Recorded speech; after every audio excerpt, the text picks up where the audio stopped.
ተናስተልን ውድ የተከበራችሁ ተመልካቾቻችን እንደምን ከርማችኋል? ይህ ስኬት ስተኛ የቴሌቪዥን ፕሮግራማችን ነው። በዚህ የቴሌቪዥን ፕሮግራማችን ላይ የተለያዩ ሐሳቦችን ወይም ደግሞ በህይወታቸው ተሞክሮ ያላቸውን ሰዎችን በስኬት ጎዳና በስኬት ህይወት ውስጥ ያሉትን ስለ ስኬት የምናወራበትን ከውቀት የምንቀስምበትን የምንከፋፈልበት የቴሌቪዥን ፕሮግራማችን ነው። ዛሬ ከባለፈው ሳምንት የቀጠለ ከወንድማችን ዘላለም ጋር አብረን እንቆያለን።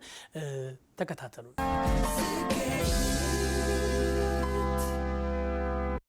እነዚህኛዎቹ ግን ከወደቁ በኋላ አይነሱ።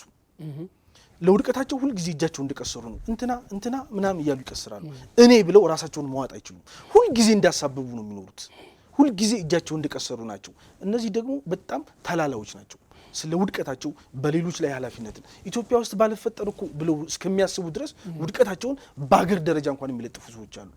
እነዚህ ከውድቀታቸው ያልተማሩ ወደ ኋላ የወደቁ ሰዎች ናቸው። መውደቃችን አይቀርም፣ ከወደቅን አይቀር ግን ወደፊት ነው መሆን ያለበት።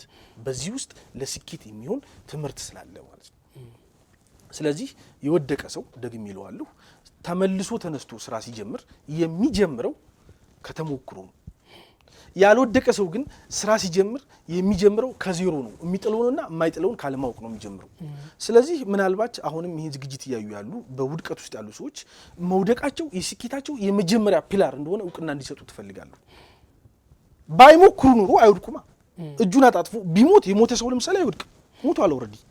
የተኛ ሰው አይወድቅም። ከእንቅስቃሴ ውጭ ነው። ወደ ስኬት መምጣት የሚፈልግ ሰው ግን ሊያደርገው የሚገባው አንዱ ነገር ይሄ ነው ብዬ አምናለሁ። እንደውም የበለጠ እግዚአብሔርን ምሕረት፣ የእግዚአብሔርን ጸጋ፣ የእግዚአብሔርን ማዳን የምናይበት አንግል ነው። በውድቀት ውስጥ ስኬት ስላለ በውድቀት ውስጥ ነው ወደ ስኬት የምንወጣው እና እንደዚህ በደንብ በተረገጥን ቁጥር ወደ ላይ ከፍ የማለት አቅማችን ይጨምራል ማለት ነው። ስለዚህ ይሄኛው አንዱ ፒላር ነው። ሁለተኛ ትልቁ ፖይንት ራስን ማሸነፍ የሚባለው ሐሳብ ነው። ሁለተኛ ፒለር ነው። ራስን ማሸነፍና በራስ መሸነፍ በጣም ይለያያሉ። ፊሎሶፊካሊ ካየን ራስን ማሸነፍ ማለት ራስ በሚለው ሐሳብ ውስጥ ሁለት ነገሮችን ነው የምናየው። አንደኛ አካላዊ ነገራችን ከስሜት ጋር በተያያዘ አለ። የብዙ ሰዎች ፈተና ነው። ስጋችን ጋር በተያያዘ አካላዊነታችን ጋር በተያያዘ ያለው ከአካላችን የሚመነጨው ስሜት የሚባለው አለ። ጉልበት አለው፣ ከባድ ጉልበት አለው። ሁለተኛው ሐሳብ የሚባለው አለ። ከአንገታችን በላይ ያለው አካል ነው። ይሄ የሰው ብቻ ጊፍት ነው። ሰው ብቻ ያለው ዓለምን የፈጠረበት መንፈሳዊ ህይወት መንፈሳዊ አንደርስታንዲንጋችን ሁሉ የተቀመጠበት ማዕከል ነው የሐሳብ ዓለም። ሰው ራሱን አሸንፏል የምንለው አንድ ስሜቱን ማስተዳደር ሲችል ነው። ሁለት ሐሳቡን መምራት ሲችል ነው። ስሜትን ማስተዳደር ማለት በሌላ ቋንቋ ቃል ሲናገር ምን ይላል? ከምታዩትና ከምትሰሙት ራሳችሁን ጠብቁ ይላል። በሌላ ቋንቋ ዓይንህን አስተዳደር ማለት ነው። በሌላ ቋንቋ ጆሮህን አስተዳድር ማለት ነው። እንደዚሁም ደግሞ እያደገ ሲመጣ ከስጋህ የሚመጣውን የስጋ ፍላጎትና መሻት ገቨርን አድርገው ተቆጣጥረው ማለት ነው። ምክንያቱም መሻት አለው፣ ስጋህ በራሱ መሻት አለው። ስለዚህ ያንን ማስተዳደር እንደመቻል ማለት ነው ስሜትን ማስተዳደር መቻል የሚባለው። ሐሳብን መምራት መቻል ማለት ደግሞ ሐሳብ ልክ እንደንትን ነው። እንደንትን ይመስለኛል አንዳንዴ የአባይ ወንዝ አለ። ድሮ ሳይገደብ እንዲሁ ሲፈስ ያገኘውን እየጠራረገ ነው የሚሄደው። ኃይል ነው፣ አልተጠቀምንበትም። ስለዚህ እየጎዳ ነበር። ሐሳብ ልክ እንደዚህ ነው። አሁን ዛሬ ግን ግድቡን ውሃውን ወደ ምን መራ ነው? ቀይሰን ወደ ግድብ እንዲገባ አረግ ነው። አላቋረጥ ነው፣ አላስቆም ነው። ነገር ግን መንገዱን ነው የቀየስን። ወደ ምንድን ነው የቀየሰው? ወደ ግድቡ እንዲገባ። በግድቡ ብሎ ሲያልፍ ሃይድሮ ኤሌክትሪክ ፓወር ፕሮዲዩስ እንዲያደርግ ይደረጋል። ኤሌክትሪክ እንዲያመርት እናደርገዋለን ማለት ነው። ሐሳብም ልክ እንደዚህ ነው። ሐሳባችንን ካልመራ ነው አንዱን ካንዱ ልክ እንደ ሸረሪት እያያያዘ እንዲሁ በማይጠቅመን ነገር ውስጥ ያባዝነናል። ተላላ ነው የሚያደርገን። ሐሳባችንን መምራት ስንችል ውሃውን መምራት ችለን የኤሌክትሪክ ኃይል ጉልበት እንዳመረት ነው ሁሉ ሐሳባችንን ወደ ወደድ ነውና ወደ ፈቀድ ነው መምራት ስንችል ሐሳባችን ጉልበት ፕሮዲዩስ ያደርጋል። ያ ጉልበት ነው እንግዲህ በህይወት ውስጥ ወደ ስኬት እንድንመጣ የሚረዳን ማለት ነው። አግኝተኛል። ሐሳብን መምራት በጣም እዚህ ጋር በጣም ማውራት የምፈልገው ሰዎች ለምሳሌ እንትን አልፈልግም ይላል። ሐሳቡ ያለው ግን በማይፈልገው ነገር ማለት የምንወደውና የምንፈልገው አለ፣ የምንጠላውና የማንፈልገው አለ። ሐሳባችንን ከማንወደውና ከማንፈልገው አስነስተን ወደምንፈልገውና ወደምንወደው እንዲመጣ ማድረግ መቻል ማለት ነው። ሐሳብን መምራት መቻል ማለት ነው። ስለዚህ ሰው ሐሳቡን መምራት ሲችል ስሜቱን ማስተዳደር ሲችል ራሱን ማሸነፍ ይችላል። ነገር ግን በስሜቱ እየተነዳ አሁን እንዳገር ያለብን አንዱ መሰረታዊ ፕሮብሌም ይሄ ነው። ሰው ጆሮውን አምኖ እየኖረ ነው ያለው።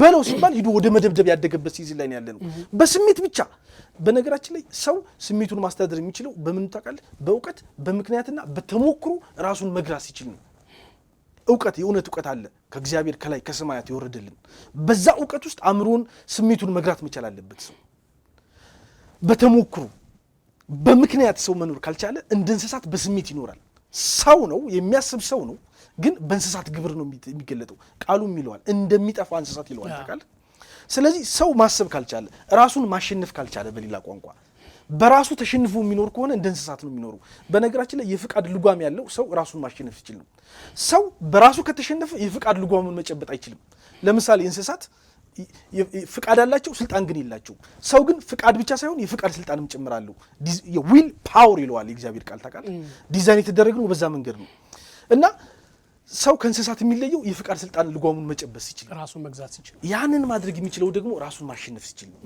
ስለዚህ ራስን ማሸነፍ መቻል አሁንም ወደ ስኬት ለመምጣት ፒለር ነው ምሰሶ ነው በሶስተኛ ደረጃ የምናየው ራሱን የሚገዛ ከተማን ከሚገዛ ይበልጣል ኦፍ ኮርስ ህዝብ ሊያጨበጭብልህ በሚችለው የስኬት ሐሳብ ውስጥ ከመገለጥ በፊት የሚቀድመው ራስን ማሸነፍ መቻል ነው በራሱ የተሸነፈ ሰው እንደ እንስሳት ነው የሚኖረው ሰው ነው ግን እንደ እንስሳት ነው ማለት ስለሚበላ ስለሚጠጣ ስለሚነዳ ስለሚለብሰው ስለሚወልደው ሴክስ ስለሚያደርገው ምናምን እያሰበ ነው የሚኖረው የሐሳብ ዓለሙ ሁሉ ከስጋውና ከስሜቱ የተነጠለ አይደለም ከፍ ያለውን የሰማዩን ማሰብ አይችልም ከስጋና ከምድር ሐሳብ መነጠል አይችልም ልክ እንደ እንስሳት ነው የሚሆነው ማለት ነው ላየው ለሰማው ሰሚት አድርጎ ይኖራል ለማይታየው ዓለም መገዛት አይችልም ሰው ወደዛ ሐሳብ መምጣት የሚችለው ራሱን ማሸነፍ ሲችል ነው የስኬት ሐሳብ እዛ ውስጥ አለ ብዬ አስባለሁ ስለዚህ ስኬት ፒለርም ጭምር ነው ሌላ በሶስተኛ ደረጃ የምናየው ጊዜን ማስተዳደር መቻል ነው ጥልቂት ፋታና አድርግና ፋታን ነው ሰልና ከዛ በኋላ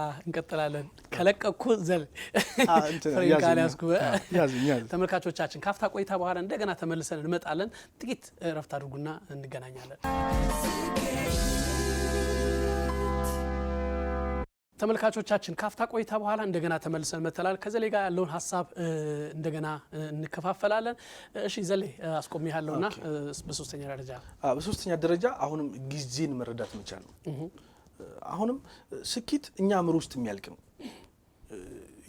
ምክንያቱም የሚታየው የመጣው ከማይታየው ነው የሚለው እኛ አእምሮአችን ውስጥ ያልጨረስ ነው ራሳችንን በማሰልጠን ውስጥ ራሳችንን ያላስለመድ ነው የስኬት ሐሳብ ልንወልደው አንችልም ስለዚህ አሁንም ጊዜን ማስተዳደር ሶስተኛ ፕላን ነው ጊዜ የእግዚአብሔር ነው እኔ አሁን እያወራው እንኳን ትን ብሎ ይልሞት ይችላል ግን ለምፈልገው ለዲስቲኒ በሚያመች መልኩ ራስን ዲዛይን ማድረግ ከኛ የሚጠበቅ ነው ጊዜ የሰው አይደለም ሰው በጣም ይሸወዳል ጊዜን በመታመን ውስጥ የራሱ እየመሰለው ስኬታማ ሰዎች ጊዜ እነሱ እንዳልሆነ ነው ሁሉ ጊዜ የሚያውቁት በእርግጥም ጊዜ እግዚአብሔር ነው ተሰፍሮ ተቆንጥሮ ተሰጥቶን እኛ ደግሞ በጊዜ እየቆጠር እንኖርበታለን ጊዜ እግዚአብሔር ነው ስለዚህ ጊዜን በትክክል መጠቀም መቻል ጊዜ ሳለ ይላል ለሁሉም ነገር ጊዜ ሲዝን ስላለው ማለት ነው ጊዜን በትክክል ማስተዳደር መቻል ጊዜን በትክክል መጠቀም መቻል አሁንም የስኬት ፒለር ነው ጊዜን ቫልዩ በትክክል መረዳት ያልቻለ ሰው ወደ ስኬት መምጣት አይችልም ጊዜ ገንዘብ ነው ጊዜ ሀብት ነው ጊዜ ብዙ ነገር ነው ህይወት ሁሉ ነው ብለን የምንተነፍስበት አቅም ሁሉ ያለው በጊዜ ውስጥ ተሰፍሮ ነው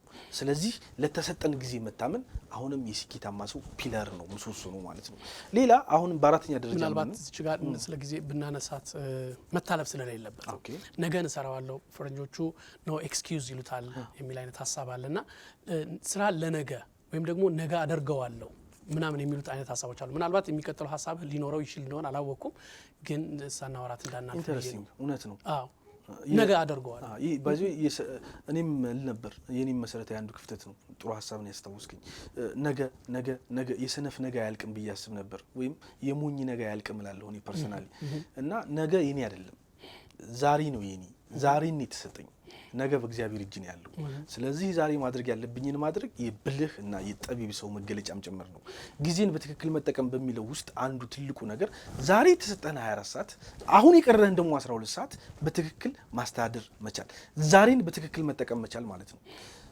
ከኔ እስካለ ድረስ እኔ ጋር ያለውን በትክክል እንደማስተዳደር እና እንዳልከው ነው ሞኝ ሰው ወይም ተላላ ሰው ነው ነገ የሚለው ነገ ውስጥ ደግሞ ነገ የኔ አይደለም በእርግጠኝነት መናገር የምችለው ነገ የኔ አይደለም ትላንትም አልፏል በትላንትና ውስጥ ድርሻ የለኝም ዛሬ ግን እኔ ጋር አለ ስለዚህ ዛሬን በትክክል መጠቀም ነው።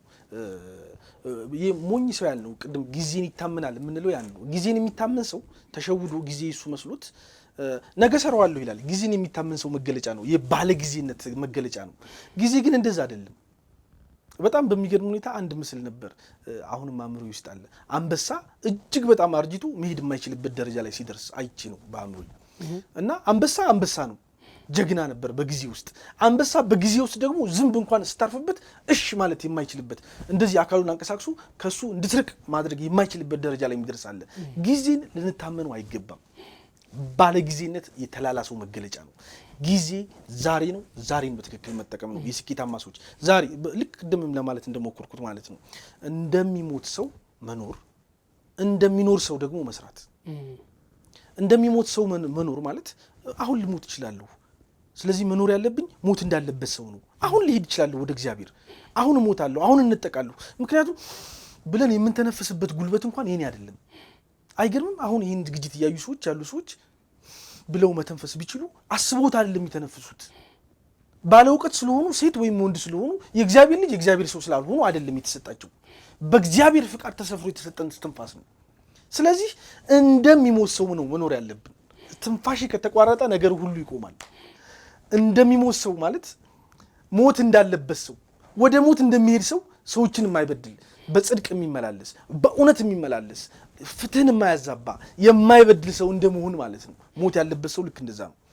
እንደሚኖር ሰው ማለት ደግሞ ነገሩን አጥብቆ የሚሰራ ሰው ማለት ነው። ማለት ነጋለሁ፣ ስለዚህ ነገም ስመጣ እኔው ስለሆነ የምቸገርበት ደፋ አድርጌ አፈራርሻ አልሄድም።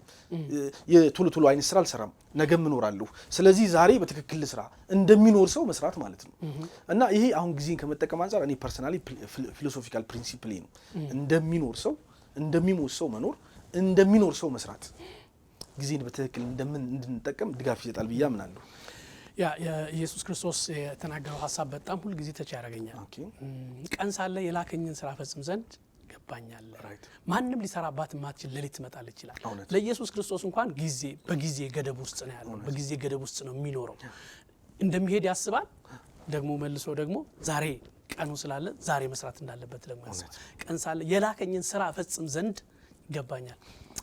አላቋርጥ ኢንተረስቲንግ ነው። በጣም ደጋፊ ሐሳብ ነው። እውነት ነው። እና ጀስት እሱ እንኳን በተልኮ መጥቶ በጊዜ ውስጥ ነው ኤግዚስት አድርጎ ያለፈው አምላክ ሆኖ ሳለ ማለት ነው። የጊዜ ሁሉ ባለቤት የጊዜ ሁሉ ፈጣሪ ሆኖ ሳለ ማለት ቀንን እንኳን ከ24 ሰዓት ወደ 26 ሰዓት ፈቀቅ ማድረግ የሚችል ጉልበት እጁ ላይ አለ። ግን ያን ሁሉ ትቶ ነው በመታመን ውስጥ ለተፈጥሮ ስራ ሰርቭ አድርጎ ነው ያለፈው። ባይዘይ በቅድምም ለማለት ሞክሬያለሁ። እኛ አርአያ ያለን ብዙ ምሳሌዎች አሉ። በብዙ ተሞክሮ ውስጥ አልፈው ተፈጸመ ብለው ጀስት የስኬትን ራንክ ደረጃ ነግተው ያለፉ ሰዎች አሉን ከፊታችን። ኢየሱስ አንዱ ነው እና ሐዋርያው ጳውሎስን ማየት እንችላለን። በጣም አሁን ይሄ በጣም ክሪቲካል እንደ ሀገርም እየተቸገርን ያለንበት ጉዳይ ነው። ኃላፊነትን መወጣት የሚለውን ሐሳብ ካየ ነው እንትን ነው እንደ ዘር ነው ማለት ዘር ነው ማለት ሰው ገብስ ዘርቶ ማሽላ ያጭድ በጭራሽ ሊያጭድ አይችልም። ማሽላ ከዘራ ሰው ማሽላ ነው የሚያጭደው። አንተ በግዴለሽነት በተላላነትና በቸልተኝነት የደፋውን ጥለኸው ረግጠኸው ያለፍከው ነገር ዘር ሆኖ በቅሎ በህይወት ሲመጣ ታየዋለህ። የገፋው ነገር ሁሉ ነገ ያስገፋል። ሰው ኃላፊነቱን የሚወጣው ለራሱ ሲል ነው ማለት። አሁን በጣም ይገርመኛል። የመንግስት ተቋም ውስጥ ይሄዳሉ ብዙ ሰዎች ነው ያሉ፣ በተለይ የሃይማኖት ውስጥ ያሉ ሰዎች ቀኑን ሙሉ መብራት በርቶ ይውላል። ለምሳሌ ዩኒቨርሲቲ ውስጥ ይገርመኛል። ውሃ እየፈሰሰ ዶክተር ነው ፕሮፌሰር ነው ጉዳዩ አይደለም ማለት ውሃው እየፈሰሰ ጥሎ ይሄዳል። ምናልባት ቤቱ ያ ሰው ውሃ ጠብ አለ በማለት ከሚስቱ ጋር የሚጨቃጨቅ ሰው ሊሆን ይችላል። መብራት አጥፉ በማለት የሚጨቃጨቅ ሰው እኮ ነው ታውቃለህ። የመንግስት ነው ይላል ታውቃለህ። የመንግስት መኪና ላይ እኔ መንግስት ቤት ሰርቻለሁ። ቀስ በል እንጂ ቀስ ብለህ እንዳው ስትለው የመንግስት ነው ይላል ሹፌሩ። እና ቤቱ ሄዶ ደሞዙ አይበቃውም። ቤቱ ሄዶ ትዳሩ ጤነኛ አይደለም። ገብቷል። ቤቱ ሄዶ ሰላም የለውም። ቤቱ ሄዶ እንቅልፍ የለውም። እና ቸርች ይመጣና ጌታ ሆይ ይላል። እንዴ ምን ያርግህ እግዚአብሔር? የዘራው ዘርን መጀመሪያ ቸክ አርግ እንጂ አንተ መቼ በረንዳ ላይ ስለወደቁ ልጆች ተጨነክ? ወላጅ ስለሌላቸው የሚጠጡት ውሃ ስላጡ ልጆች መች ተጨነክ? ስለሚፈሰው ውሃ መች አሰብክ? ገብቷል ማለት ልብስ ስለሌላቸው በጣም ይገርመኛል። እኔ አሁን በዚህ ኃላፊነትን በመወጣት ውስጥ ስለመስጠት ሁሉ ማውራት ፈልጋለሁ። ማለት ቤት ውስጥ ልክ ይሄን ሸሚዝ ሲገዛው ኮሊታ የተቀደደ ሸሚዝ ለብሶ ነው ሄደው ሊገዛ ሲሄድ ከዛ ምን እንደሚል ታውቃለህ? ኮሊታውን አስጥፌ ለብሰዋለሁ ብሎ ያስቀምጠዋል። ጫማ ሲገዛ ያኛውን ጫማ ምን እንደሚታቀል ክረምት አደርገዋለሁ ብሎ ጫማ ውስጥ ያስቀምጧል። ብዙ ሰዎች የሚለብሱትና ብዙ ሰዎች የሚጫሙት ጫማ አጥቷል እኮ ገብቷል። ወጥ ነገ በለዋለሁ ተብሎ ይደፋል ቤት ውስጥ። እኛ ስለሌሎች ማሰብ ካልቻል እንዴት ስለኛ የሚያስብ ሰው ሊኖር ይችላል? ዘራችን ምንድነው? የዘራነው ዘር ምንድነው?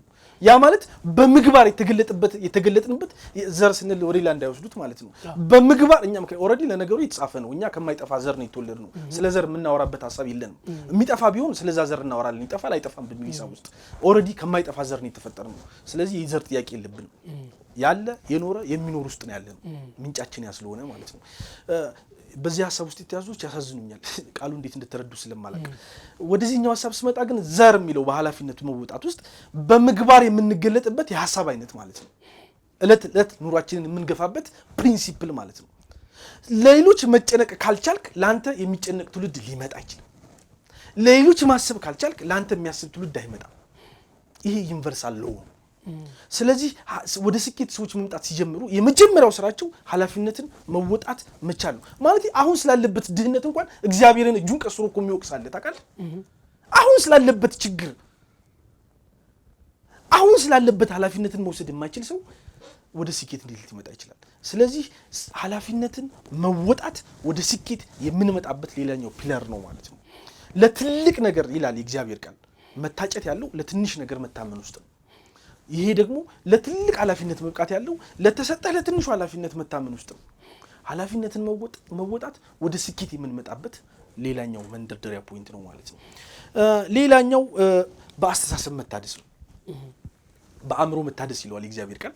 እኛ ግን ለምድር ሁሉ ምናልባት እዚዎቹ ጋር ትንሽ ልመልስና እናውራት። እሺ ኃላፊነትን ስለመወሰድ ስናወራ በማን ናቸው? በቤተ ክርስቲያንም በምንሰራበት መስሪያ ቤትም በየትኛውም አይነት ባለንበት ቦታ ሁሉ ላይ ጉልት ውስጥ ሊነግድ ይችላል።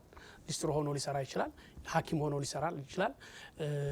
የትኛውንም አይነት ነገር እና አንዳንዴ ቅድም ያልከው የመንግስት መስሪያ ቤት አያገባኝም በሚል አይነት መንፈስ ነው የመንግስት ስለሆነ ሰው ስለሆነ የተለያዩ ነገሮችን የምናጭበረብርባቸው መንገዶች ሁሉ ኃላፊነትን ካለመውሰድ የተነሳ ነው።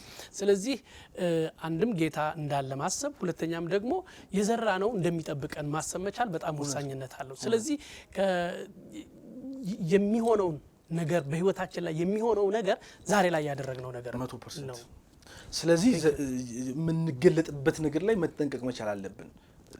ሌላ ነገር አይተን ሳይሆን አለቃ አላየን ሳይሆን ኃላፊነትን ለራሴ እኔ ለራሴ ኃላፊ ነኝ። ስለዚህ እኔ ራሴ መስራት ይጠበቅብኛል። እውነት ነው። ትልቅ ፖይንት ነው። ወይስ ኃላፊነትን መወጣት ትልቅ ሐሳብ ነው። እንደ ሀገር ደግሞ አሁንም ማጥ ውስጥ ያለንበት ትልቅ መነሻ ሐሳብ ነው። እንደ ቤተክርስቲያን አሁንም ካየነው በጣም ቤተክርስቲያን ሰፈር ያደረገችበት ያለው አንዱ ፕሮብሌም የግለሰቦች ኃላፊነትን መወጣት ያለመቻል ድክመት ነው።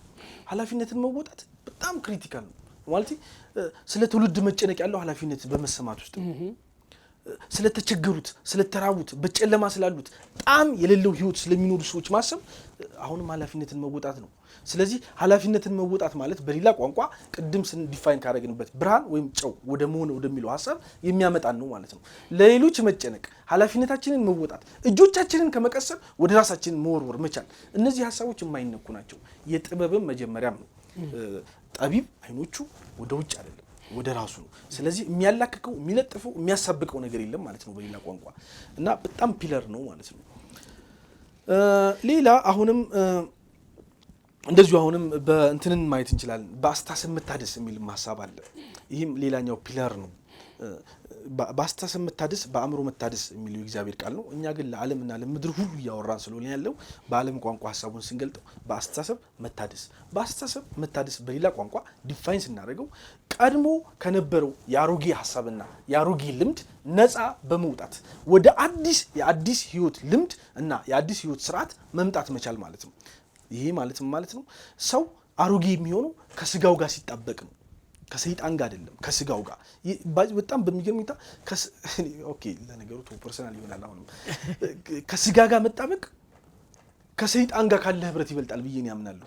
ሰው በጣም በሚገርም ሁኔታ ሰው ስጋ ለሰይጣን ነው የሚቀርበው ከእግዚአብሔር ይልቅ።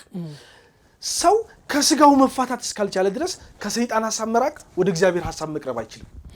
አሮጌው ሰው ከስጋው ጋር የተሳፋ ነው።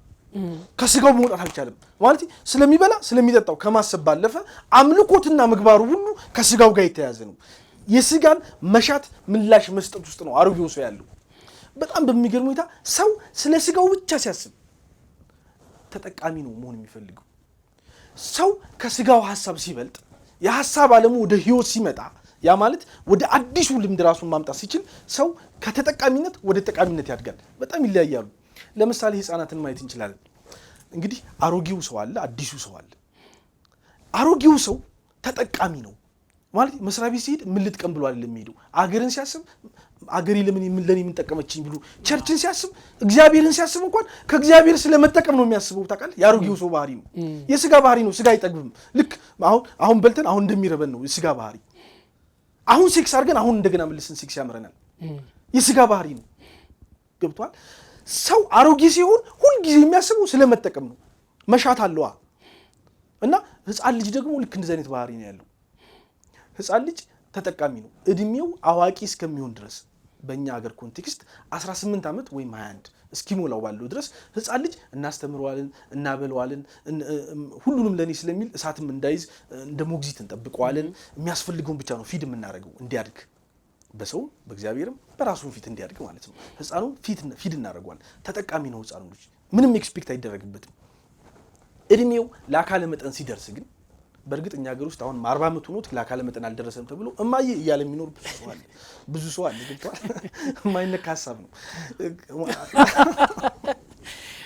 የማይነካ ሀሳብ ነው። ይተች አንተች ይለዋል። ታውቃለህ? የማይነካ ሀሳብ ህብረተሰቡ በጣም ፈርቶ የያዘው ሀሳብ አለ። የማይነካቸው እኛ እንንካው ካልክ በጣም ጥሩ። 40 ዓመቱ ነው፣ ነገር ግን አስተሳሰቡ እንደ ህፃን ልጅ ነው። መስሪያ ቤት ሲሄድ ምን ልጠቀም ነው ብሎ የሚያስበው ያየውን ሁሉ ነገር ሲይ ለኔ ነው የሚለው እንደ ህፃን ልጅ። ታውቃለህ? ለኔ ከስጋው የተጣበቀ አሮጌ ባህሪ ያለው ሰው መገለጫ ነው። ተጠቃሚ መሆን ነው የሚያስበው። ሰው ለአካለ መጠን ሲደርስ፣ በሌላ ቋንቋ በአስተሳሰብ ሲታደስ፣ የአስተሳሰብ መታደስ ውስጥ ሲመጣ፣ በአእምሮ መታደስ ሲጀምር ሰው ከተጠቃሚነት ወደ ጠቃሚነት ይመጣል። ምን ላርግ፣ ምን ልስጥ፣ ምን ላካፍል ወደሚል ይመጣል። በሌላ ቋንቋ ወደ ስኬት ሐሳብ ይመጣል። ወይም በሌላ ቋንቋ ብርሃንና ጨው ወደ መሆን ያድጋል ማለት ነው። ሌሎች ወደ መኖር ክርስቶሳዊ መገለጥ ይመጣል ሰው ማለት ነው። ሰው በአእምሮ መታደስ ማለት አሮጌው ሰው ሁልጊዜ ተጠቃሚ ነው፣ ከስጋው ጋር የተሳፋ ነው። አዲሱ ሰው ሁልጊዜ ጠቃሚ ነው፣ ከመንፈሱ ጋር የተዋሃደ ነው። ከማያልቀው በመጠቀም ውስጥ ለዘላለም በሚሆን አገልግሎት ውስጥ ይገለጣል። ይህ የአዲሱ ሰው ባህሪ ነው። አንድ ሁለተኛ፣ አሮጌው ሰው ራሱን ይወዳል። እንደ ክርስቲያን አሁን አንዱ እንዳገር አንዱ ሌላው ፕሮብሌም የሆነብን ቅድስና በልብስ ብቻ እስከሚስለን ድረስ ማለት ነው። የራስን መውደድ በጣም ባይዙ እኔ ራሳቸውን ቼክ እንዲያደርጉ ፈልጋለሁ። አላቅም ስር በሰደደ ሰልፍ ሴንተርድ በሆነ ባህሪ ውስጥ ነው ያለነው እኛ ክርስቲያኖች። ራስን በመውደድ ማለት ኃጢአትን የምንጠየፈው ከእግዚአብሔር ስለሚያረቀን ሳይሆን ላለመቆሸሽ ውስጥ ያለ ራስ ወዳድነት እስኪሆን ድረስ ማለት ነው። ራስ ወዳድነት ሰው ራሱን ከመውደድ በአእምሮ መታደስ ውስጥ ራሱን ወደ ማፍቀር መምጣት አለበት እያልኩ ያለሁት ምን መሰለህ? ራሱን የሚወድ ሰው ልክ እንደ ህፃን ልጅ ነው። መውደድ በስሜት ብቻ ነው፣ በደም ነፍስ ነው የሚገለጠው። ማለት ጥምጥም ነው የሚለው፣ ምክንያት የለውም፣ አይጠግብም። ለምሳሌ ራሱን የሚወድ ሰው ሁሉንም ያየው ለኔ ነው የሚለው። ያ ለኔ ሁሉንም ነገር ሰልፍ ሴንተርድ ነው። እኔ ስብከቶቻችን ሁሉ እንደዚህ ናቸው። አሁን ካያቸው እኔ ጌታን ማየት እስከማንችል ድረስ ይለዋል ቃሉ። ታውቃለህ? እኔ ኤቭሪቲንግ ላይ ማለት ነው። ራሱን የሚወድ ሰው መገለጫ ነው። በሌላ ቋንቋ ያሮጌው ሰው ባህሪ ነው። ሰው ራሱን ከመውደድ ራሱን ወደ ማፍቀር መምጣት አለበት። በሌላ ቋንቋ ምን ማለት መሰለህ? በስሜት ልክ እንደ ህፃን ልጅ በደም ነፍስ ለነገሮች ምላሽ ከመስጠት በእውቀት በምክንያትና በተሞክሮ ነገሮችን ወደ ማደግ። ፍቅር እውቀት ሲደመር ስሜት ነው። መውደድ ግን ስሜት ብቻ ነው። ህፃናት ስሜት ብቻ ነው ያላቸው፣ መውደድ ብቻ ነው ያላቸው። ሰው በአእምሮ ሲታደስ ወደ አዲሱ ማንነት ሲመጣ ራሱን በስሜት ከመውደድ አድርጎ ወደ ምን እንደሚመጣ ታውቃለህ? በምክንያት ቅድም ልልህ ሞክሬያለሁ። እኔ ለረጅም ዓመት ሲጋራ ጭሻለሁ። ጣቶቼ ሲጋራ ይጨብጡ ነበር። ራሱን የሚወድ ሰው ለራሱ ሲጋራ ነው የሚጋብዘው። ምክንያት አለህ ብለህ ብትጠይቀኝ አንድ ነገር አባቴ ለምንድን ነው የምታጨሰው አለኝ። አንድ ቀን ምርር ብሎ ታውቃለህ? ማለት ሱቅ ውስጥ አጨሳለሁ፣ ኤቭሪዌር አጨሳለሁና አንድ ጊዜ እንደውም የዘበኛ ቤት ልክ ፋዘር ሲመጣ ሲጋራውን ጣልኩት እና የጣልኩት የዘበኛው ቤት የሳር ፍራሽ ላይ ነው። ቤቱ ነደደ እና ፋዘር ብዙ ጊዜ መጥቶኛል እንዳታጨስ ብሎ። ለምንድን ነው የምታጨሰው አለኝ። ቁጭ አድርጎ ግራ ገባው። በቃ ማለት ምክንያት አጣ። ምክንያቱን አለማወቅ ራሱ ምክንያቱን ነው የሚያጭሰኝ አልኩት። አሁን ጥሩ ብለሃል ከፈለክ አጭስ አለኝ። ታውቃለህ? ለራሴ ሲጋራን የጋበዝኩበት ምክንያት የለኝም። ራሱን የሚወድ ሰው ለራሱ የሚያደርገው ነገር ውስጥ ምክንያት የለውም። ለራሱ ሲጋራ የሚጋብዝ ሰው እንዴ ሲጋራ እኮ ጣዕም የለውም ብታደርገው ጭስ ጣዕም የለውም። ሰውየው ግን ለራሱ ታክቶ ሲጋራ ይጋብዛል። ራሱን የሚወድ ሰው ለራሱ የሚያደርጋቸው ነገሮች በሙሉ ከምክንያት ውጭ በደመነፍስና በስሜት ነው የሚሆኑ። ራሱን የሚያፈቅር ሰው ግን ከደመነፍስና ከስሜት ነፃ ይወጣና በእውቀት ለምሳሌ ራሱን የሚያፈቅር ሰው ለራሱ ስፖርት ይጋብዛል። ለምን ካልከው ምክንያት አለው። ስኳር እንዳይዘኝ፣ ደም ግፊት፣ አካላዊ ጤንነቴ፣ ተክለ ሰውነቴ ምናምን ይላል። የእግዚአብሔር ሐሳብ እያለ በቃል ሁሉ ይገልጿል ነገሩ ነው ማለት ነው። ስለዚህ በአእምሮ መታደስ ማለት ራስን ከመውደድ ራስን ወደ ማፍቀር መምጣትም ጭምር ነው። ሰው መውደድ ያለበት እግዚአብሔርን ነው። እግዚአብሔርን ሰው ማፍቀር የለበትም። እኔ ፐርሰናሊ ብያምናለሁ። እግዚአብሔርን ማፍቀር ማለት ምን ማለት ነው? እግዚአብሔርን ይሄን ስላደረገልኝ በሚል ምክንያት ዘርዝረህ እግዚአብሔርን አታፈቅረው። እግዚአብሔርን ከምክንያት ውጭ ነው የሚወደው። እወደዋለሁ ልክ ህፃናት ነገሮች እንደሚወዱት ከምክንያት ውጭ በስሜትና በደምነት ጥምጥም እንደሚሉት ለሚወዱት ነገር እኔም እግዚአብሔርን ስላዳነኝ አይደለም፣ እግዚአብሔር ስለሆነ ብርሃን ስለሆነ ነው የምወደው አውት ኦፍ ሪዝን። ስለዚህ ሰው እግዚአብሔርን መውደድ አለበት፣ ራሱን ማፍቀር መቻል አለበት። ይሄ በአእምሮ የታደሰ ሰው መገለጫ ነው። ስለዚህ በአእምሮ መስታደስ ወይም በአስተሳሰብ መታደስ ወደ ስኬት ለምናደርገው ሌላኛው መንደርደሪያም ጭምር ነው ማለት ነው። እነዚህ ነገሮች ናቸው እንግዲህ እነዚህ 4 ነገሮች ናቸው እንደ ፒለር ለስኬት ለምናደርገው ነገር ከፍተኛ አስተዋጽኦ ያለው ማለት ነው። በጣም ጥሩ ዘሌ፣ በድጋሚ እጅግ አድርጌ አመሰግናለሁ። በእውነት እንግዳችን ሆነ ስለመጣ ለትውልድ ይጠቅማል፣ ህብረተሰብ ይጠቅማል፣ ተመልካቾቻችን ይጠቅማል ብለህ ያቀረብካቸው ቆንጆ የተዘጋጀባቸው ነገሮች ናቸው። እግዚአብሔር ይባርክልህ እወዳለሁ። በዚህ ብቻ አናበቃም። ሌሎች ጊዜዎችም ደግሞ እንደዚሁ የተለያዩ ሀሳቦችን ይዘን እንደገና እንግዳይ እንደምትሆን ተስፋ አደርጋለሁ። ለዛሬው ግን በዚሁ ይብቃል። ቴንኪዩ፣ ተባረክልኝ። ተመልካቾቻችን ይህ እየተከታተላችሁ የነበረው የስኬት የተሰኘ የቴሌቪዥን ፕሮግራማችን ነው። ዛሬ ከወንድማችን ዘላለም ጋር ነበረ እያሳለፈን የነበረው። ቀጣይ ሳምንት ደግሞ ከሌላ እንግዳ ጋር ደግሞ እንጠብቃችኋለን። እስከዛው ድረስ ሰላም ቆዩ።